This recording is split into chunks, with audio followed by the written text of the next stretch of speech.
Welcome to the RotoWire Fantasy Baseball Podcast, where we are going to break down a little TGFBI, a little Tout Wars, and most importantly, we're going to hit mid-tier hitters 100 through 200 in ADP. You're listening to the RotoWire Fantasy Baseball Podcast, brought to you WinBet, starting right now.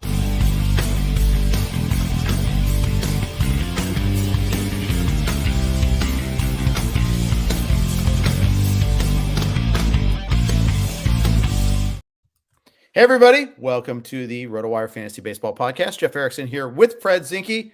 We are brought to you by WinBet. Thank you to WinBet for your continued sponsorship. We are excited about this podcast. We're going to spend a lot of time on mid-tier hitters in the 100 to 200 range in ADP on the NFBC.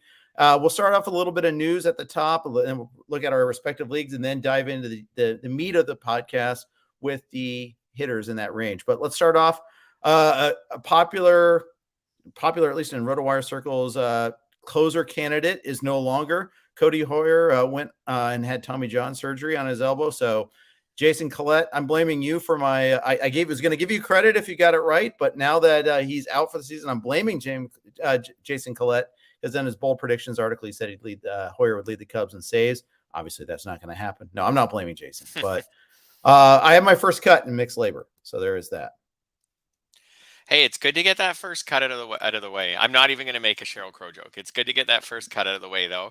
And I wasn't in on Hoyer in any Actually, I haven't been on any Cubs reliever, even Rowan Wick, who I did have some shares of last year, but I haven't gone to him, even though he's Canadian also, but I haven't gone in that direction. Wow. Maybe now I will, but I don't think so. Such an unloyal subject. I know. He's from way out in British Columbia. Like, I don't know. It's pretty far away from me.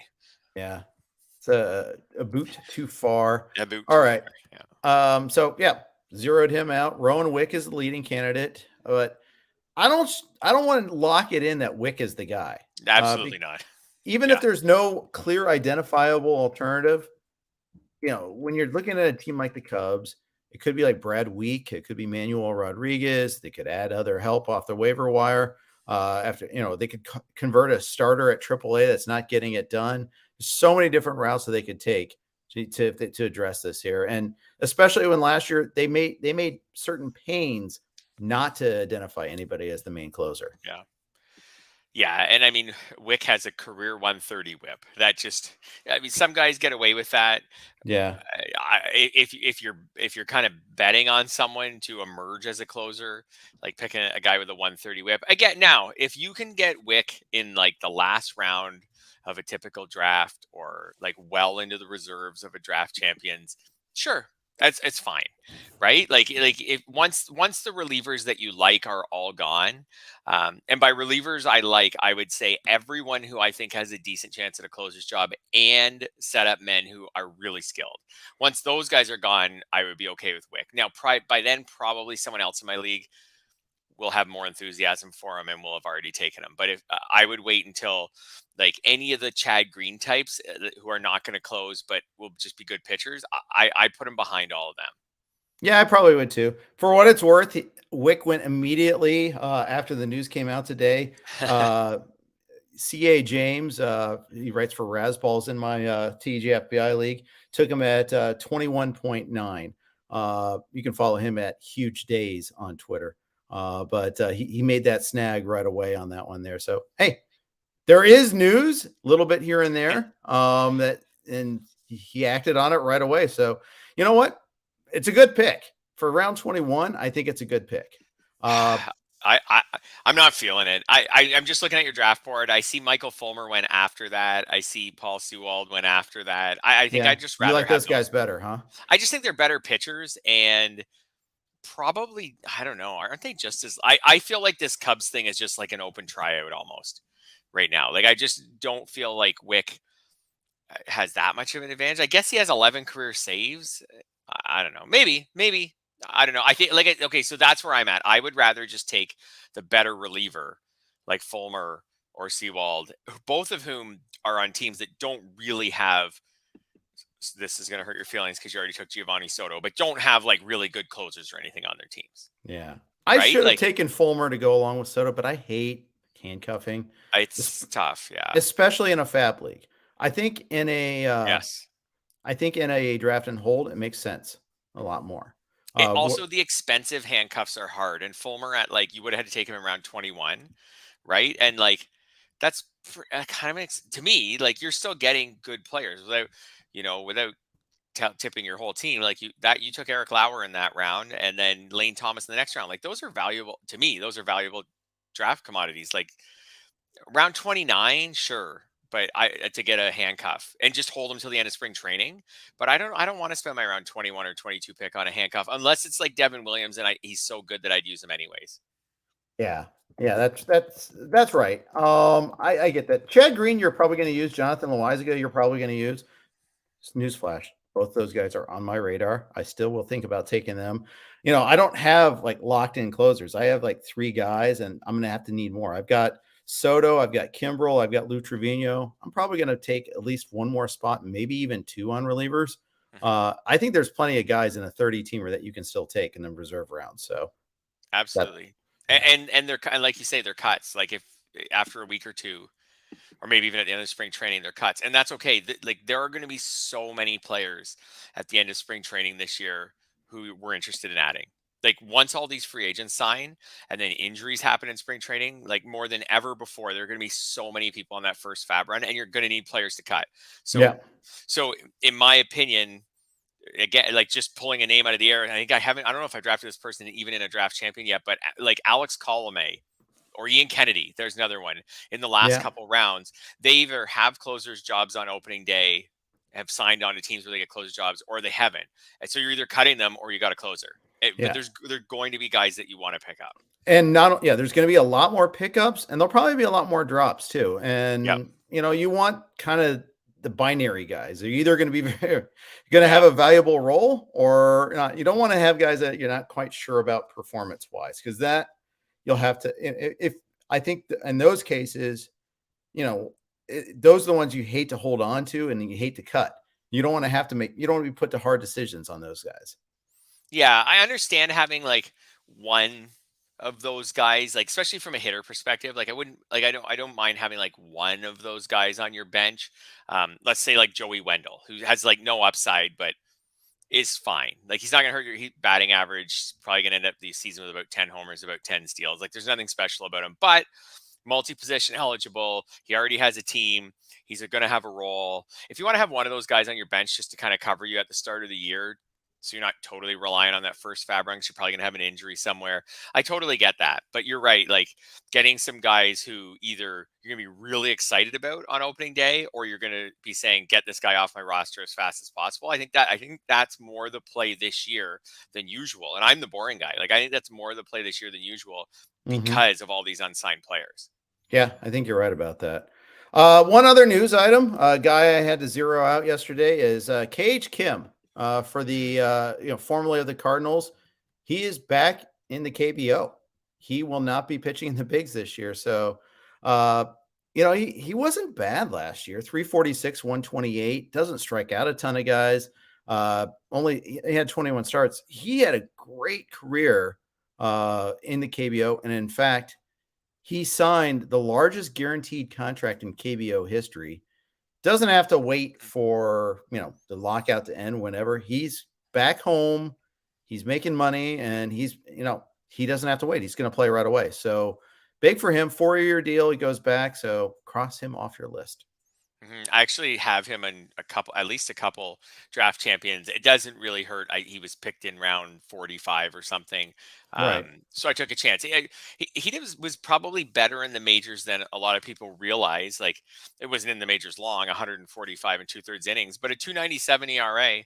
So, a 122 whip. Like he was someone who had he saw. I know the strikeout rate's bad and that hurts him a lot in fantasy, but it was a little better last year for what it's worth. Not good, but a little better.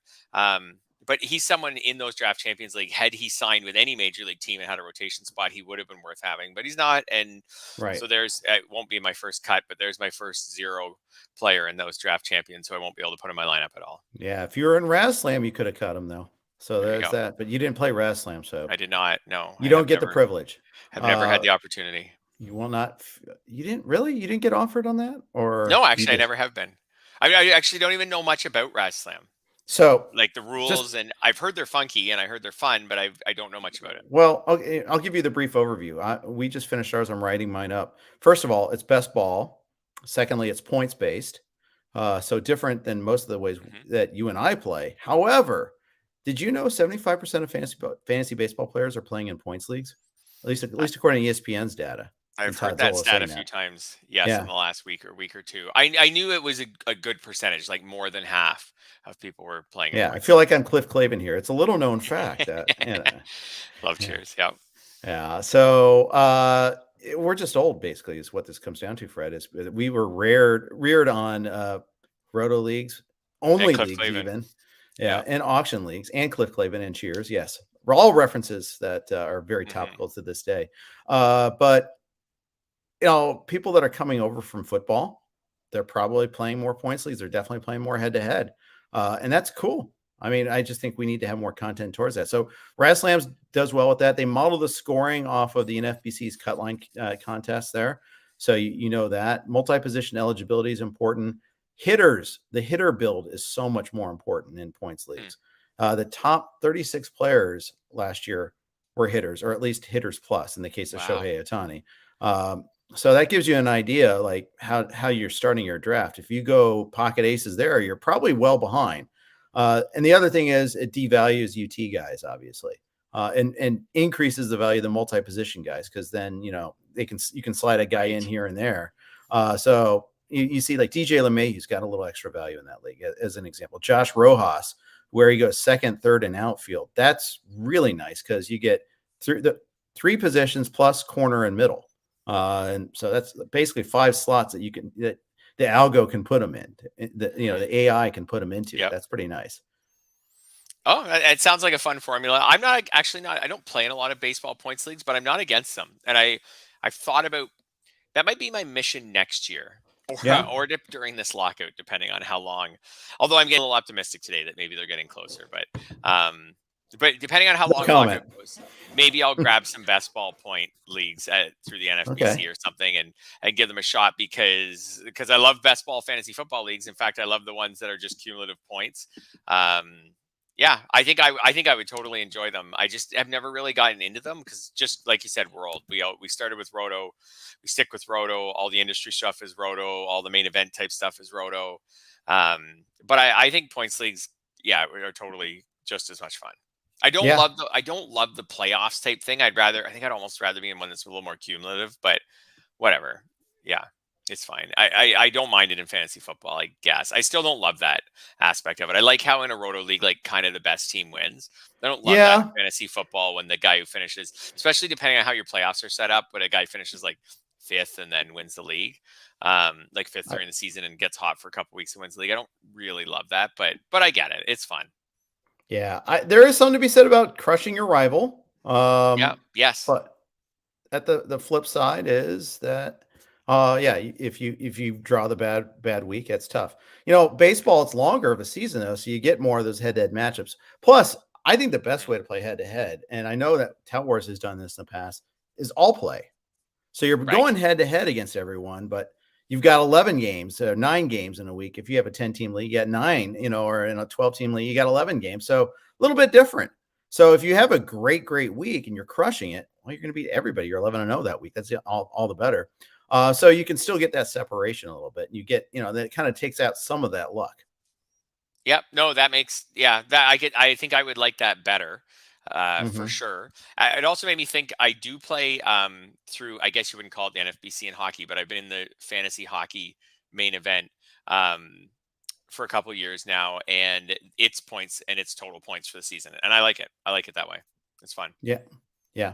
That's cool. Cool to Yeah. do different things there. Yeah. For more, you can read Todd Zola's Z files.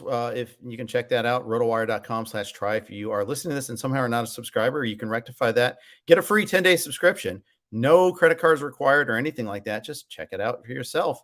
And you can go ahead and check out his discussion on points leagues, how the various systems differ, and then review what he did in his draft. So check that out, rotowire.com/try. Fred, I lied. I am going to give you one more bit of news. and Okay. that is Max Muncie plans to be ready for opening day. The headline is more optimistic than the quote, though. The quote is, hopefully my elbow is ready for opening day. That was the plan, and we were on track for that. Hopefully it's not going to affect me too much being the lockout, but I can't answer that until we get out there. So seems to be on track. But again, he didn't have Tommy John, so we don't really know for sure. He does have some UCL damage. We don't really know if he's going to be ready. I'm going to leave him downgraded, I think, after hearing that quote. Yep, me too. Yeah, I'm going to leave him downgraded. He's not like off my draft board or anything like that, but I'm going to want a discount of a few rounds from where I would take a healthy Max Muncy if I'm going to deal with this, because we're going to have a brief training camp. I guess maybe if this labor negotiation drags on and on throughout March, maybe I'll bump him up a bit. But overall, he's going to have a small amount of time to ramp up for the season. The Dodgers are really good. Whether he's like ready or not, I could totally see him starting the year on the IL just to make sure, because that feels like a Dodgery type thing to do. And then if the season's shorter and he has an IL stand, even if it's precautionary, that's a bigger percentage of the season. So it's like the longer the lockout goes, maybe the better chance he will be ready for the start of the season, but it also increases the percentage of the season he misses if they just do a precautionary stint, just because of the fact that he won't have as many spring training weeks as usual. So yeah, I'm going to leave him downgraded. I am too. I am 0 for whatever number of leagues I'm in terms of getting Muncie so far, or Muncied, as the case may be. If you ever saw Kingpin, you haven't, have you? I have not. Okay. Actually, I don't think I have. Wait, I don't think I have. It's a fun little movie. Bill Murray hams it up. That makes it as a villain. That was pretty cool to see. Oh wait, I gave it away. No, I did. There was not a surprise there. There's nothing to give away. But it was fine. Or if you could go for Hudsucker Proxy, if you wanted to go with a Muncie reference, Muncie, Indiana, where did you see that one, a Coen Brothers movie? No, I don't think I've seen that one either. I'm not a huge movie guy. I'm about to get exposed here. Other than sports movies. Well, Canadian. They show movies up there? They do make it up here about 15 years after they're released in America. They eventually get up here once they've run through the Canadian Film Board a few times. Now, I don't know. I'm just not. Well, I think it's because I'm always watching sports, but I'm a huge sports watcher. But I'm not, because of that. I think I'm not a huge movie watcher. We could make a long list of like really, really famous, popular movies that I have never seen. You and Joe Sheehan could go head to head in that category. Maybe. I mean, I've movie references all the time. Maybe it's just me that I'm making references that are way too dated too. maybe. I'm not the guy who has like not watched any movies, but like I say, there's a lot of really popular movies that I've never seen and don't really have much interest in seeing. Yeah. Thanks, Paulie, for the comment. He goes, this podcast takes me back to when I was 10. Our best buddy Fred invited us over the baseball talk got too loud for the adults. So to the closet we go and hush voices, but no less heated. So glad you kind of you see our chemistry here. So we like that. We appreciate you on that. Before we move on and talk about our drafts, because it's what's more interesting than us talking about ourselves, we're going to give you a quick note from our friends at WynnBET. WynnBET is now the exclusive sponsor for RotoWire's Fantasy Podcast. WynnBET brings you all the latest action with the user-friendly interface, moneyline bets, boosted parlays, over-unders, round robins, live betting, and so much more are at your fingertips. Want a break from sports betting? Head into WynnBET's digital casino and take a spin on roulette. Double down in blackjack, slam the slots, or try your hand at baccarat. WynnBET is currently available in 9 states: Arizona, Colorado, Indiana, Louisiana, Michigan, New Jersey, New York, Tennessee, and Virginia, while rapidly expanding. At WynnBET, the possibilities are limitless. Register for WynnBET today, make a qualifying deposit, and wager to receive $200 in free bets. Promotion may vary by state. Download WynnBET now. That's WYNNBET. WynnBET, the exclusive partner for RotoWire's Fantasy Podcasts.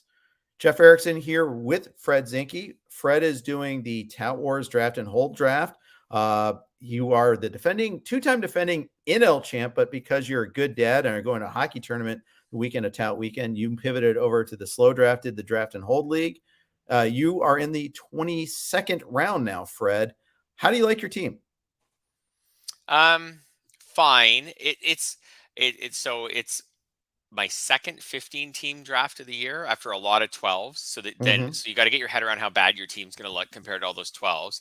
And then the on base percentage, which as I mentioned last week, I love, but it does definitely throw a wrinkle into just assessing your team and assessing everyone else's teams. Like there's certain players I took in this draft, like I like Luis Arias, but I took him in round 8 in this draft because he has a really high walk rate. And I like Robbie Grossman, but I took him in round 9 in this draft because he has a really high walk rate. And I wouldn't take those guys in those rounds in a batting average league at all. Like that. So there's guys who I've bumped up 2 or 3 rounds, and it feels weird. I took Mark Canha in round 13. Like I wouldn't touch him in the first 20 rounds of a batting average league, but he has one of the better No. walk rates in baseball. Yeah. And at that point in time, I felt like that was something my team needs. I've tried to attack the on base percentage. It's interesting. If I could go back to the beginning, so I took Trey Turner in the first round, which I felt awesome about, and I still feel fine about it. There were times during the draft where I passed up speed because I already had plenty of steals. Because I started with Turner and Story, and then in the first as my first 2 hitters, and then I did pick up some other steals with Grossman and chipped away with some other guys, and so I actually passed up on base stealers who were at the top of my queue because I kind of needed other things more. If I had it, just it's if I could do it again, I might have taken Vladimir Guerrero in the first round instead of Turner and just banked like a 400-ish OBP guy. Yeah, But it's fun. but this is what I said that I love about the Tout Wars and the OBP drafts compared to the NFBC is there's no great playbook for it. Like there's no cheat sheet, there's no ADP. When the draft Right. started, I was kind of guessing, what my league mates were going to do as far as to what degree they were going to chase speed, to what degree they were going to chase on base percentage. Were those things, it's just different. You don't have an NFBC ADP list to work off of. So I tried my best to guess what they would do. Sometimes I was right, sometimes I was wrong. I do think weirdly somehow the OBP change, it hurts some of the speedsters, and then some of them fell, I thought maybe even too far down the draft board. But some of the Tommy Edmund sat at the top of my queue forever, and I just didn't take him because I didn't He's need not that an skill. OBP guy. Yeah. Yeah, but had I started with Vlad, I would have been all over Tommy Edmund where he was taken because I felt like he was a huge value. But when you have Trey Turner and Trevor Story, and Robbie Grossman, like it just doesn't make sense. And I didn't have that OBP anchor, like that 390 type OBP, 400 OBP type guy. So I was like, I'm not going to get involved in him when I already have my fair share of steals. But yeah, I was surprised. Akil Baddoo is another one. He lasted much longer, way longer than he is in NFBC, and he's not that bad of a walker. He lasted forever, and there's another guy who could get you 15 to 20 steals. So it's interesting. You can't go back into your draft over again. You always have, every draft you have things that you maybe wish you had done a little differently. Like I like the team, Definitely. but there's definitely things that I would have done differently. And I said that last week. I loved going into this having no real blueprint for how people would handle an OBP league. Remind me about that doing things differently concept when we start talking about my TGFBI team, because I share that. It's funny, James Anderson, James and Clay no, I'm sorry. It was James and Clay last Wednesday, because Tout started last Tuesday. James said he was thankful that you took Trey Turner so he could take Bryce Harper, who's just an OBP monster. Obviously, he didn't know what he was going to do. Well, I think he knew, but he didn't want to have to make that decision to pass on Turner. Basically, he probably might have taken Vlad had you taken Harper instead, for instance. He really wanted to take Harper in this spot. Whereas in a standard roto league, Harper's fine. In fact, I've seen him go 6 or 7, but he's not nearly the monster he is in an OBP league. That's right. Yeah. And when I first took Turner, someone tweeted out, like, I can't believe you guys let Trey Turner fall to Fred all the way at pick 5, like type of comment. And I still think Turner was a good pick at 5, but I had Vlad ranked a little bit higher, but I did feel like when I picked Turner, my thinking was, just having done a lot of drafts this year, if you get shut out on steals, there's really no way to massage that like later on in your draft. I felt like with the OBP that I could manage it throughout my draft, and I did. Like I passed up on Tommy Edmund, and took someone in that area. I can't remember who it was, but for example, I got Anthony Rizzo in the middle rounds. I got Canha in the middle rounds. I made sure I didn't get a catcher. I took Christian Vasquez and Sean Murphy in rounds 14 and 17, so they didn't have a catcher with like a horrible OBP, because some guys are going to have a catcher with like a 280, 290 OBP. Those guys will at least be somewhere in the 300s. So I felt like I'm kind of massaged the OBP along the way, and I was worried with the steals that if they were gone, they were gone. And I wouldn't be able to find anyone without grabbing like really bad players. Although this tout. Oh wait, no, this is draft and hold. It is not a trading league. That's right. Oh, you're fish out of water here. With the OBP, that maybe I could manage it a bit during the season. Whereas if I just have no steals on my roster, like I can't manage. Same applies to saves too, obviously. That's right. Which is another tough one right now. Yeah. So I have 2 closers. I took Jordan Romano in round 5. I really liked that one. I took Scott Barlow for the first time this season in round 10. And I'm like lukewarm on that one. But I think that's how pretty much everyone is with their second closer right now, unless they go ahead and just, get 2 closers in the first 5-6 rounds. Right. That's right. So. Yeah, and I think Todd Zola was standing and applauding that Scott Barlow pick, though. He really liked it, I'm sure. As he's joked before, I'm stealing his joke. He sets the bar low. This is something he does, and he often gets them because he doesn't want to pay for the premium closer. So it's interesting. By the way, Edmund went 12.1 for those of you who are looking for him there on the draft board to Eric Cross from Fantrax. So you took Framber Valdez in the 11th round. So that was then Barlow before that.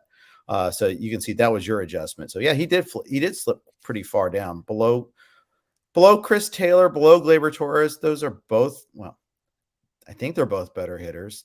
Taylor strikes out a lot, and Torres, we're not sure what happened to his power, but I think they'll both hit better than Edmund. Edmund still might run. Torres did run last year, at least. Yeah, that's true. I mean, you look at some other guys in the preceding round, like Matt Chapman. He may not.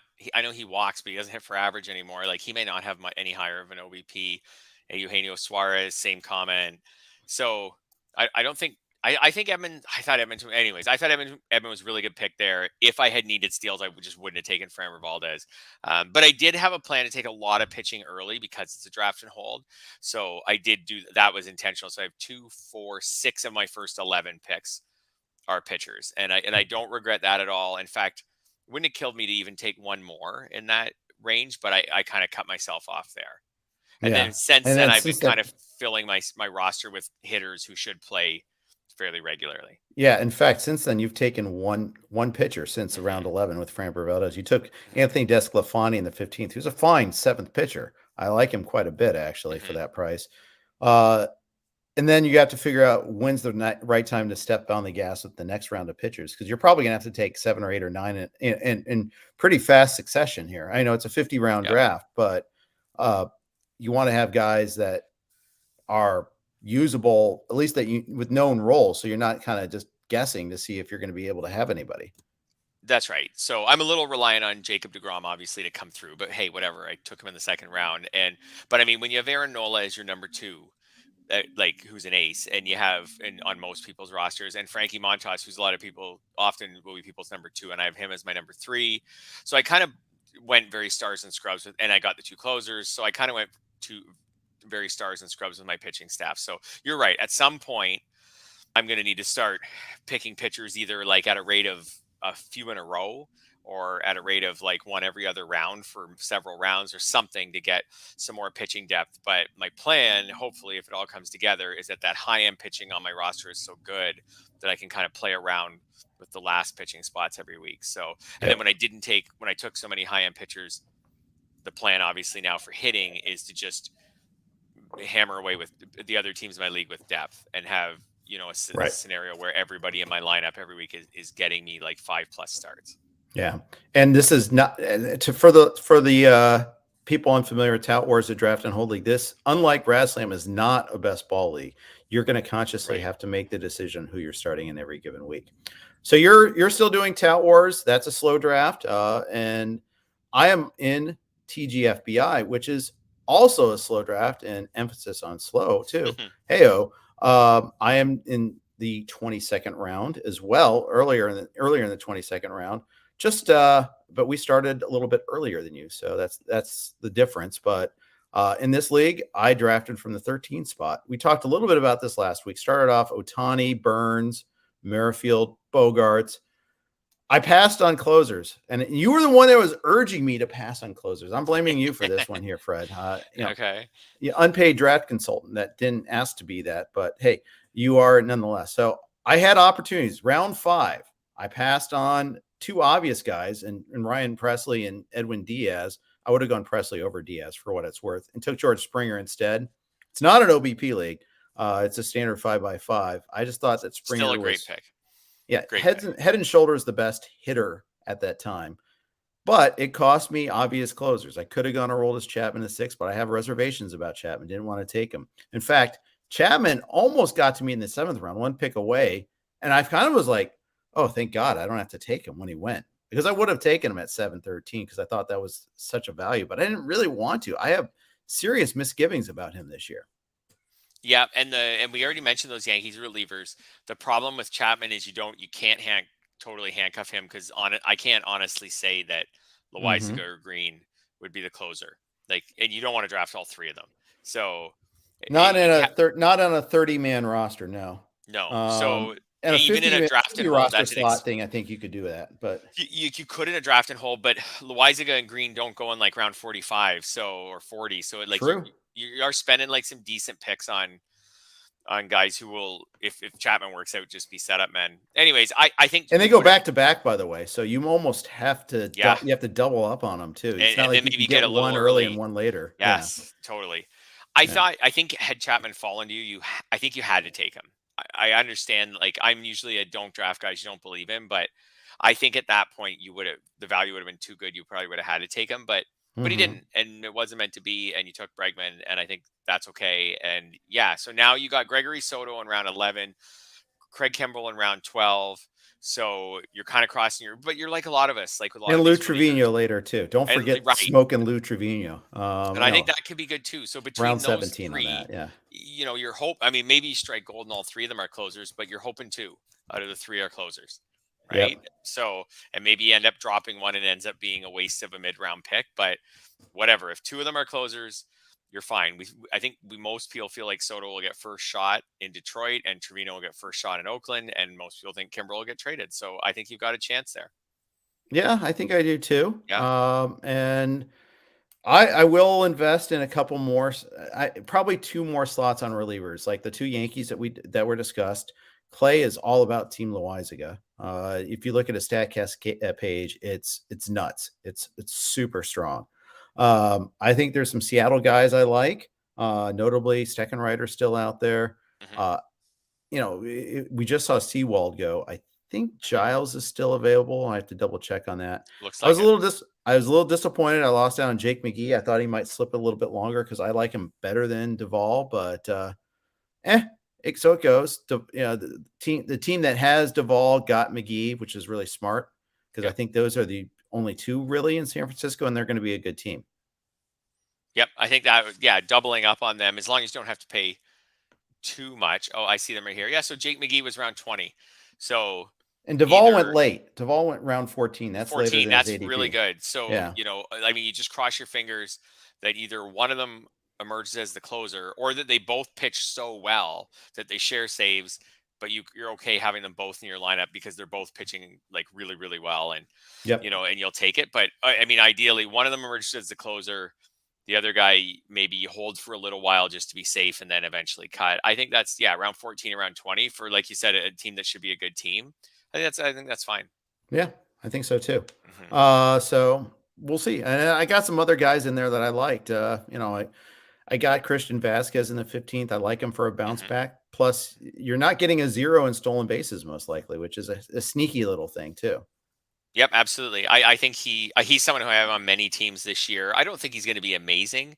I think his 2019 numbers are a bit of an outlier, but if he could just get back to hitting like 11 or 12 home runs, and then you throw in a half a dozen steals, like that's good. And he doesn't hurt you in batting average. And some years he kind of might help you, but even if he could be a 250 hitter, and Boston's always given him a pretty heavy workload. So hopefully he plays well enough that he can keep that heavy workload. I think that's definitely I've taken him, somewhere in that round 15 range, I think several times. Is that your first catcher? It is, right? Second. Oh, that is your second, right? Grandal, yes. Grandal. Right. So I'm done. So subsequent to me taking Vasquez, I see a gray sticker go up. I'm pretty happy because I'm done. Right. I'm not going to take a third catcher. Yes. And it's not a draft and hold league, so there's no need for me to waste a roster spot on a third catcher, I think. So now, that is, I mean, typically I am waiting to get that second catcher, so it's a little different for me, but I think I kind of like it. Want to highlight one other guy, and that's Eric Lauer. I just got him in the 21st round. Quietly, he's becoming a source of strikeouts a little bit. Almost 24% K percentage last year, and he closed stronger than he started. It's not great. It's not like he's going to be just a pure strikeout guy, but I this is a draft of an organization as much as it is the player too. That's right. And that's right. And if Lauer, so there's an interesting scenario here. So as long as he keeps that K percentage, so last year he was basically a strikeout per inning, 117 and 118 and 2/3. If he keeps that strikeout rate, if everything goes well for you, he continues to pitch really well like he did last year, be very successful like he was last year, 114 whip, and his strikeout rate stays around a strikeout inning. That's awesome. If his whip goes up a bit, it means he's facing a few more batters. The strikeout, as long as the strikeout rate on the percentage side stays the same, maybe you get a guy who strikes out a decent amount more batters than innings that he pitches because he faces a few more batters. So there's a couple ways this could go. As long as he doesn't really bottom out, I think it's a fine pick. You took him one round after Andrew Heaney. That is definitely a pick based on the organization. Oh yeah, and it's a strikeout upside too. And the strikeout upside. That's right. Yeah, that was the goal of that one there. The potential for Heaney is really high. We'll know pretty quickly probably whether the Dodgers have found something or not, but the potential is certainly. Heaney's never been a bad whip guy. He just gives up a ton of home runs and has a high ERA. He's never been a terrible whip guy. His career is 126. That's manageable. Yeah, there's a lot of potential there. And I love your round 22 Elaine Thomas. I think that's a good fit for Elaine Thomas. I'm not totally sold on him that he's definitely going to be awesome, but I think there's that Nats, which is why he's a round 22 guy. Absolutely. Though. He's batting leadoff, or at least did bat leadoff for the Nats last year. I was debating between he and Rafael Ortega for that pick. I think I like Elaine Thomas. I do too. I did too, obviously. We did. I don't know. Elaine Thomas, he can hit a homer. He can steal a base. I don't think he maybe is a guy who should end up in a platoon, but he probably won't because I don't think the Nats, I'm kind of down on the Nats this year, just as from a lineup perspective. I just don't think that they're going to be good enough to to have that kind of a depth roster. So maybe he's the downside of Elaine Thomas is last year he hit even though he was kind of effective last year, he hit 178 against righties. So you can't have a leadoff hitter. If he hits 178 this year against righties, he can't be the leadoff hitter in the line against righties. Why shouldn't he be in the line? His career against righties is 183. So again, not a huge career, but that's the downside. He's got to be able to be passable against righties to stay at the top of the lineup, or at least in the lineup against them. But I think there's some, again, with where you're talking in the draft, there's some good potential there. I mean, his time with the Nats, 45 games, he hit 270, 853 OPS, 7 homers, 4 steals. I think it's a really interesting pick. Yeah, I think so too. Yeah. And I took him, like I said, over Ortega, and I took him over Abraham Torre, who of course went immediately after that in the next pick. So, I want to ask you about one more before we leave your team, because I know you like talking about your team and everyone likes hearing about it. But I think this is good stuff. Some of these players. Talk to me about Luke Voight, because he's someone who I have 0 shares in, but I'm interested in. So, where do you see the pathway here for Luke Voight? Is that the Yankees don't add anyone and he's their first baseman? Pretty much, yeah. Yeah. Or if they trade for Matt Olson, Voight's probably going back. The way he loses and the way that the milk goes bad on this one is if they sign Rizzo back, and then he goes back to playing, then he's a platoon guy. I will get another corner infielder for sure. You'll notice he's not my first baseman. But he's got 30 to 40 homer potential. And do you think if they sign Rizzo back, there's a chance maybe they trade Voight? We're just running out of time, I guess, for all these moves. But that to me would be a sensible move. They just, right? I know there's we're running out of time before the start of the season, but you can make trades in season. Real life teams make trades in season too. So, I feel like you're going to see more of that because of the compressed spring training, because of the just the lack of time and the lack of off season. It's going to be just a cannonball run for a while. And let's be serious. There are trades that have been agreed upon. Right. Like Right. over the last 2 or 3 months, there are GMs who have talked and have said, and there are trades and there are things that have been discussed behind the scenes. And there may be a team that already knows that, as soon as this thing ends, the Yankees are going to put out an offer to Rizzo. And if he takes it, the Luke Voight trade's happening within the hour. So Do you think also that they've been in contact with agents surreptitiously, or is that relationship so sour they can't risk it? it's a great question. I would say that they probably, okay, maybe I'm naive, but I would say they probably haven't been in touch Yeah. with them. That being said, they knew the lockout was coming. So I feel Hmm. like they made sure they touched base with those agents before. Like, I'm sure a lot of business was done like informally right before the lockout, maybe where maybe a team like the Yankees touches base with Rizzo's agent and says, we're interested. We want to see where this lockout goes and where the numbers end up, but expect to hear from us as soon as the lockout ends. So they've kind of already planted that seed and have the agent ready. I feel like that probably went on, but I don't know. I agree. I think the relationship's so bad right now. I don't think many front Because offices would be comfortable talking to free agents. right, and all it takes is one leak to really Yes. diminish that. And for that matter, there's jealousy between different agents. So, like, one will get upset that another one's not being talked to. So, yeah, you're probably right. Probably that's not happening. Yeah. So, Yeah. it's just worth, yeah. And I'm wondering if trainers and medical people are talking to injured players on their respective teams, because that's crazy if they're not. But I could see. I think that is probably. I would guess that that's happening. yeah. Just Trades, I mean, quietly. trades absolutely are happening because that helps both sides. I mean, it helps, that it's management with That's management. just management talking to management. Hey, when this Yep. thing's over, Right. would you be interested in this? Right? That's easy for them to do. Yeah. Exactly. Or if Y we can sign this guy, I think some of them could even be contingent, right? Like, Yep. when this is over, we're going to try to get a shortstop. If we can get a shortstop, we'd like to flip you this guy. Are you interested? What would you give me back? Okay, we'll talk about this. As soon as the lockout ends, let's just end this lockout. We can make all these moves. It'll be so fun for a few days right away. Absolutely. Yeah. I am watching. I've got a side eye on Twitter every once in a while, waiting to see if they've come to a deal.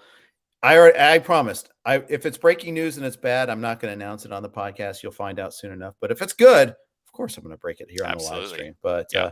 anyhow, we're 40 minutes in. We still haven't had mid-range hitters. We're going to take Let's care do of it. some business real quick. This will take about 2 minutes, and then we'll just finish off with mid-range hitters. First, want to hear from our friends at Thrive. Experience a new way to play daily fantasy sports on Thrive Fantasy. Thrive Fantasy is an exciting player prop fantasy contest.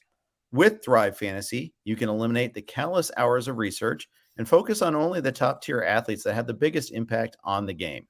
Sign up for Thrive Fantasy today and receive a free 6-month RotoWire subscription.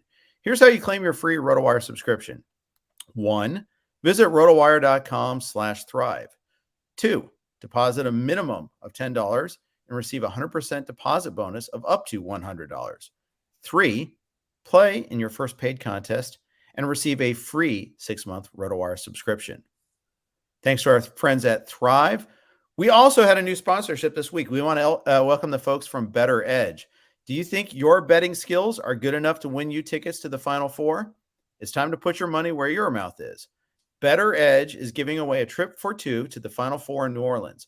All you have to do is join their contest at betteredge.com/Final Four. That's BETTOR edge.com/Final Four. Better Edge believes sports betting with no fees should be the norm, and odds are it's legal in your state. Check it out and enter their March Madness contest for a chance to win a trip to the Final Four. Head on over to betteredge.com/Final Four. Once again, that's BETTOR edge.com/Final Four. Terms and conditions do apply. Finally, as always, we are on the Blue Wire network of podcasts, so we're going to share a note from our friends from the Blue Wire network. And we are back. Thanks to Blue Wire for hosting all of our podcasts here in RotoWire. We have a ton of podcasts every week, not just baseball, where we do 5 podcasts a week, but we've got a Dynasty football podcast, had an immediate reaction to the Russell Wilson trade in the NFL. Hoops, we've been all over, especially trade deadline was crazy. So lots of stuff to check out. Soccer, MMA, you name it. We cover it here on RotoWire in verbal form as well as audio. So, all right, we are going to switch from our respective leagues and move on over to talk about hitters that are in the mid-range hitters. And, we'll start off with a couple of listener suggestions here first. We got a lot of people that want to know about Ryan Mountcastle, Fred. ADP for Ryan Mountcastle is 111, but his results are all over the map. In my TGFBI league, he was one of the earlier picks. He went at 85. Brant Chesser from Baseball HQ said he went at 160 in his. Steve Brunn said 143 in his. What are your thoughts on Ryan Mountcastle? So I haven't selected Mountcastle in any league since the news about the fences being moved back at Camden Yards. I think I did grab him in an early January draft and hold before that news came in. I don't know. He's an interesting guy in that, like, he strikes out a ton. So like he has to hit for power to be valuable. He did pick, like, he got better as the season went on. He's young. He's in that growth phase. I still have him penciled in for 30 home runs. I wonder if that's a little aggressive. I will say though, having him penciled in for 30 home runs, I still haven't got him in any leagues. Like in my last 6-7 drafts, I haven't drafted him in any leagues. I find myself in picking up some guys who I've maybe ranked similarly, but I like the multi-position eligibility. Some guys like Luis Arias, DJ LeMahieu, Jake Cronenworth, Ty France. I've been taking some of them over him. I think maybe sometimes when it is time to pull the trigger, I do remember that the fences have been moved back. So maybe I need to bump that 30 homer projection down a couple. A couple. I'm not bumping it down to 23 or something like that. Like I moved it down to 25 is what that was my adjustment. I don't think I'm going to go that low. I'm going to look at quickly pulling up how many of those homers he hit at home. So he did hit 22 of them at home last year. I don't know if you take off 5 of the 22, that would still leave him with 28. I don't know if that's fair or not. He just turned he's someone who just turned 25 years old. So I mean, it's also reasonable to assume that his power skills should stay consistent or could even improve here over the next year or two. He got 4 steals last year, so he's not a total zero. Like you could project him for, I think I have him for 3, but it sounds like you're talking yourself into him though. I never draft him. I think that's a part of the draft where his part of the draft is where I'm often taking pitchers. A lot of the guys that you and Scott talked about yesterday, like whether it's Luis Garcia or Sean Manaea, Chris Bassett, Framber Valdez, who I just took in that tout league. I'm often taking pitchers in there. Tyler Mahle, who I never seem to get, but I'm interested in. I know you're not as interested in him as I am, and that's okay. Or I'm taking those multi-position guys instead of Mountcastle, because that's a nice range, like I said, where there's a few guys in that range in drafts who could get you 2 or 3 positions. And that's maybe just if you don't have some multi-position guys by then, it might be nice to at least get one. So between those two things, I just never end up with Mountcastle. But I'm not. I'm going to have a higher projection than your homer projection. Like I said, I should move him down a bit, but I'd probably be in the high 20s. But that never seems to get him. But as you're noting from people sending in their tweets, the range with which he's getting drafted right now is pretty great. So if I do rank him competitively, if I did enough drafts, maybe he falls closer to pick 150 in some of them and 160, and then I get him. I don't know. I don't think I'm going to get him again this season. I'm pulling up. I'm going to show you his StatCast page here. And max exit velocity is great. Todd Zola often talks about that, and he likes that. Average exit velocity is 45th percentile. The hard hit percentage is 41st percentile. So it's weird. When he barrels it, when he gets it, but he doesn't always get it. Yeah, which is also why he strikes out so much, right? Is that he doesn't always get it. So yeah, he's got to be someone who's going to be negative. In the other thing with guys like Mountcastle that I guess it's been talked about, but I haven't heard it talked about too much, is we talk about the individual Orioles who will be impacted by the fence moving back. So people jump on the right-handed hitters, him and Austin Hayes, who I also seem to have ranked. Right. So yeah, Santander. So I seem to have all these guys ranked competitively, but never really get them. I have gotten a little bit of Santander, but pretty late, like rounds 27, 28. And I'm not thrilled about it. It's fine. Anyways, what I don't hear talked about much is just the RBI and run totals from the entire lineup, right? Right. So if this is going to cost each of these guys a few home runs, or then it's going to cost the team some runs scored, which is going to cost some runs scored for other players as well, because someone's going to Yeah. be standing on base when they hit some of these home runs. So I don't hear that mentioned much, that it could cost Cedric Mullins some runs scored, but it will. Yeah, it certainly will. Yeah, and I haven't cooled on Mullins at all really either, but I have 0 shares. I have him ranked competitively, but sometimes when it comes time at the last minute to take him, I think of that and I'm like, maybe I'll take someone else instead. I've got Mullins once so far. I will say, you move the fences back, it should increase batting average because that's more ground to cover. Yep. But unless it's someone that has a lot of launch angle, in which case those are flyouts, which are just death for a batting average. So, hey, but anybody that's a line drive hitter, they're actually going to probably benefit a little bit in terms of batting average. But I would say, the home run hitters, the fly ball hitters, going to get hurt. I want to highlight one other thing, and that is what Mountcastle did against fastballs last year. Really crushed fastballs, slugged 576 against them last year. 22 of his homers came that way, 9 against breaking balls, 2 against changeups. Got to think everybody else can read that sort of data. He's going to see fewer fastballs this year. Now he's kind of more of an established as a big league player. How does he adapt to that? Yeah, and this is that phase in his career, right, where he's got 1 full season under his belt, and like I said, he mentioned briefly, he got better as last year went on. I can't say that he totally got better, but his second half OPS, when I go month to month, his September OPS wasn't really high, but his second half OPS is 100 points higher than his first half. He hit 8 homers in August and another 8 in September.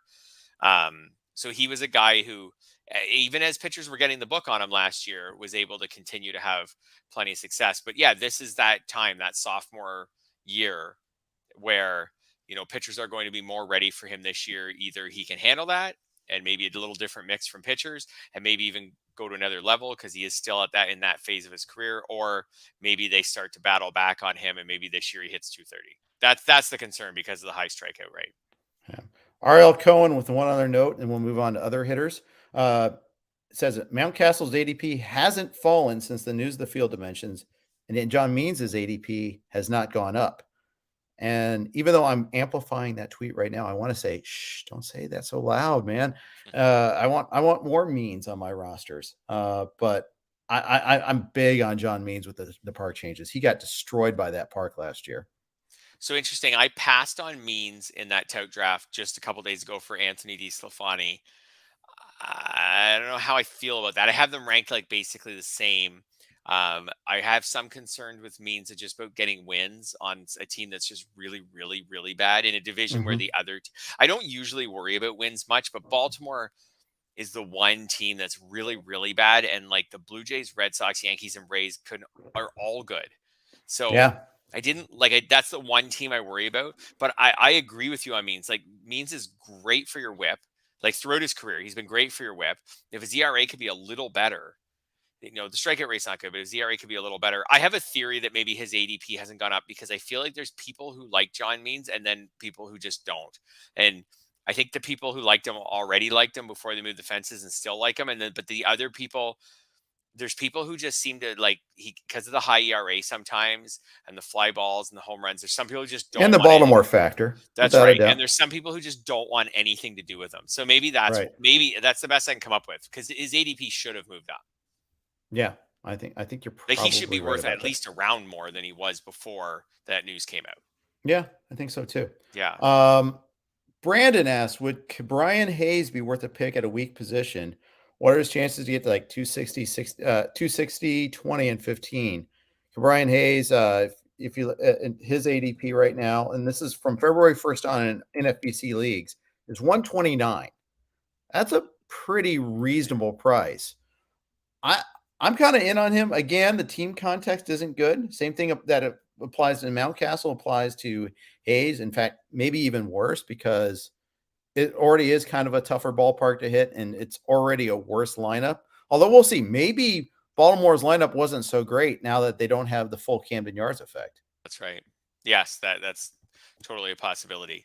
With Hayes, um, like I'm fine with him.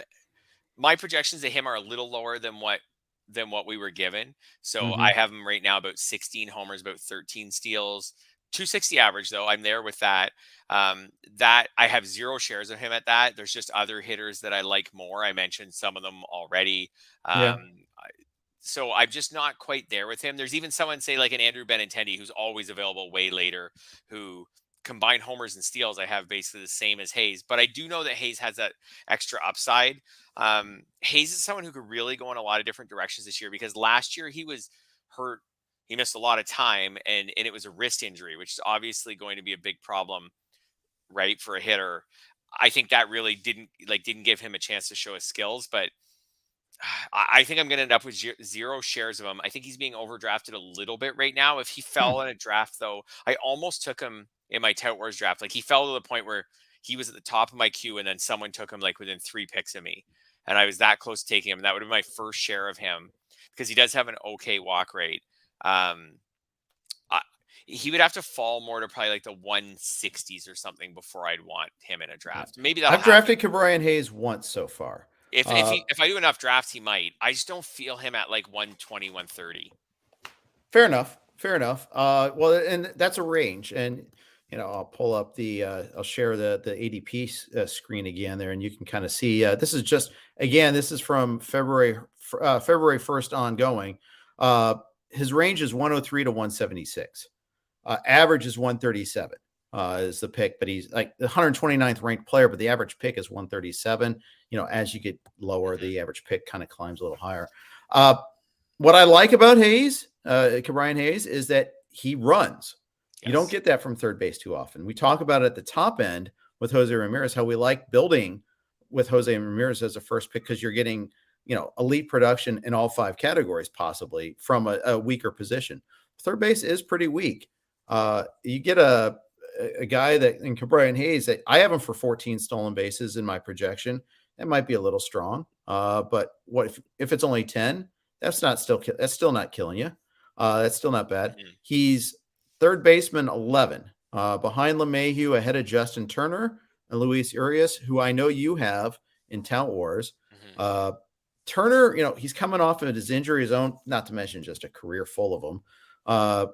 Urias is coming off his career year, and also has 3 positions of eligibility. So that's one point in his favor, at least. I think with Hayes, those are the selling points. He steals bases, and he steals bases as a third or a corner. So if you for some builds, he can make a lot of sense. Like if you've fallen behind on steals and you're thinking of ways to make it up, one of the ways you can make it up is to have a corner or third baseman who steals about 15 bases. And because now you can still grab some guys later who are outfield or middle infield who can get you some steals. One of the worst positions to be in is that position where it's about round 15 and you're thinking, oh, I still need more steals. I'm behind on steals. Okay, what positions do I have left? Oh, third, corner, catcher, right? And you're like, well, I'm not going to make up any steals in any of those spots. So I think that's his selling point, and that third base isn't very good this year. So that's where I find I'm taking Urias, or I'm just waiting on third, or maybe I already have a third baseman. But if you're into that round 10 range and you don't have a third baseman and you're a little light on steals, I could see him fitting. Yeah. 2 more things on Hayes, and we'll move on. One, the wrist injury is a big thing last year. Yeah. I think it's a big write-off on the season, because it lasted a long time. And often you see when players come back from hand and wrist injuries, they struggle. They struggle to hit for power. Counter argument is he's never really hit for a ton of power, even in the minors. The one time he hit for any sort of power was like when he finally got called up in 2020 in a brief sample. He was hitting for a whole lot more power than people expected. And that was 2020 is weird. So you could write that off to a certain extent. So he could get 22 homers, or he could have 7. There's a lot of different outcomes with Ke'Bryan Hayes. I think I'll have him in a couple more places where I get shut out early, because I don't like Mondesi for the price. I have gotten Bregman before. I'm okay with Rendon. The latest update on him made me kind of step back just a little bit, but when I have to fish in this range, he's one of the better options, I think. Yeah, I can see that. As I said, I have no problem, with someone taking him, but I also don't think it'll be me. One more, and then we'll kind of move on. And we're going to have to hit more of these range of hitters in a little bit Sure. because I have to go do the Tout Wars broadcast on Sirius XM, the Tout Wars 15-team Right. mixed league draft, which begins at 8 p.m. Eastern time. So got to have a hard out on this one here. Ryan Roof says there are very few hitters I like in the 130 to 160 range. It's a dead zone for me because I want little to do with Taylor, Kelnick, Meadows, Muncie, Adelise, Moncada, etc. I just tend to push up the hitters behind them that I like. Are there anyone from those mentioned that I should look harder at? I'm pulling up this tweet right now just to make sure I get the full list. Here it is. No. I don't like any of those guys either. Like versus their ADP. Do you? Like I may be okay Stevenson, with Taylor. Stevens is a little early. If I get him later, I'm fine. Taylor's the strikeout rate scares me, and I think Yeah. the thing about him is about Chris Taylor is he's probably locked into one position more likely this year, but he already kind of maxed out on playing time. I think you and I even talked about that before. Yeah. Yes. Well, I think I think I might have one share of Muncie and none of everybody else on that list. Like, I'm not ready to do the Kelnick thing again. I think Moncada is overrated, but I did mention some hitters we might talk about more about these next week because you have the Tout Wars draft in, because we don't really need to make a 2-hour podcast right now. But I think there's guys in that range that I think Brendan Rodgers is in that range, isn't he? Like, if you have the ADP list right in front of you, I think he's kind of in the range Ryan's talking about. he's at 158, so at the back end of that He's range. right in that range. I think he's an interesting guy. He's someone I don't have a lot of shares of either, but I like him. I'll tell you what, I like the two players that sandwich him better, Hunter Renfroe and Ahmed Rosario. I like them both too. So I'm on all three. I think Rodgers is interesting because he's a Rockies player who hit really well on the road last season and didn't hit great at home. Well, the home thing is going to correct itself. Like, that's going to he's going to hit better at home. So if he's someone who's legitimately good enough to be okay on the road, now we're really looking. And I think Rodgers he's not going to be okay on the road. Because it's not just the skill, it's also the adjustment. Right. And that's the thing that gets these guys. It's not the rhythm that's going to get them. It's sea level that's going to get them, and the adjustment. But you did get that reference. I saw you notice that. But that one you're old enough to get. So last year, he had an 873 OPS on the road and a 723 at home. Unusual. It'll probably just flip this year. But if he's even passable on the road, I think Rodgers can be an interesting build guy if you're good with steals, because he's going to get you like none.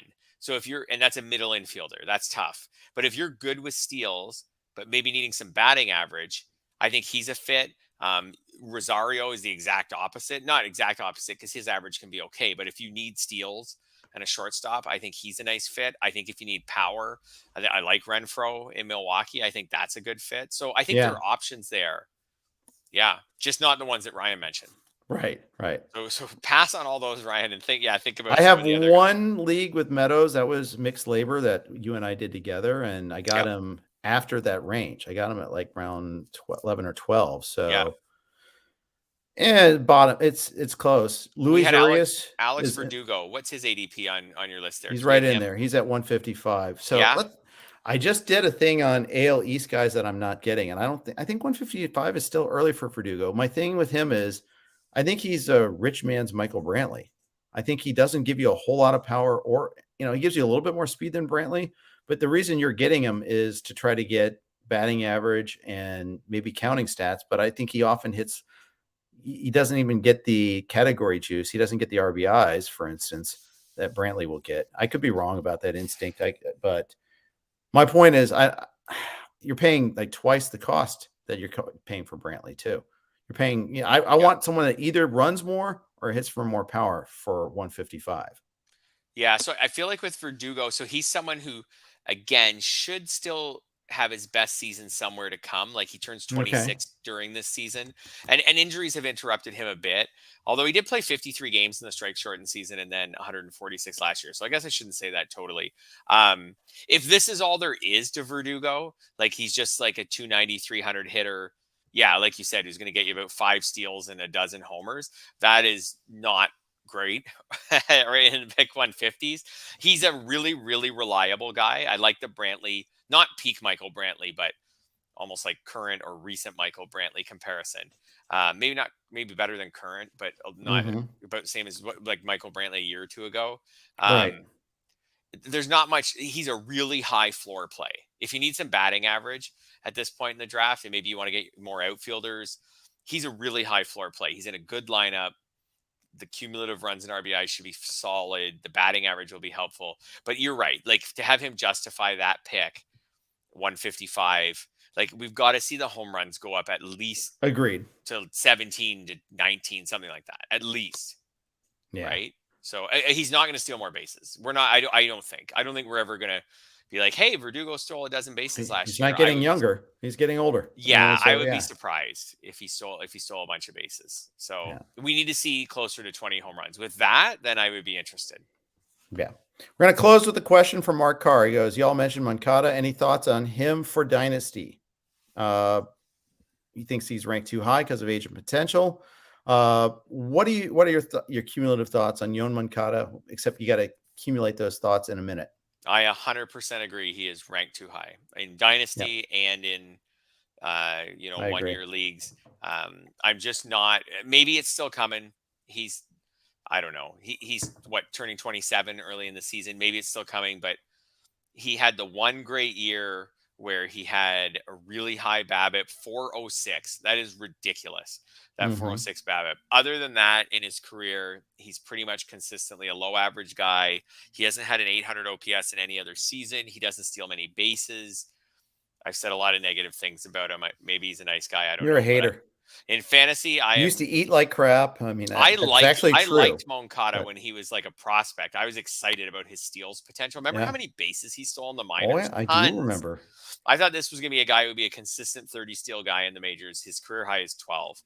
So, Red Sox fans remember because he was like the big, big 3 investment. Steals last year. Like, if you had told me when he was coming up, getting close to the majors, that in his age 26 season last year, he was going to get 3 steals and play 144 games. They get 3 steals. Well, 0 attempts in 2020 and 52 games too. Now he had COVID that year, and he said he didn't have the same energy.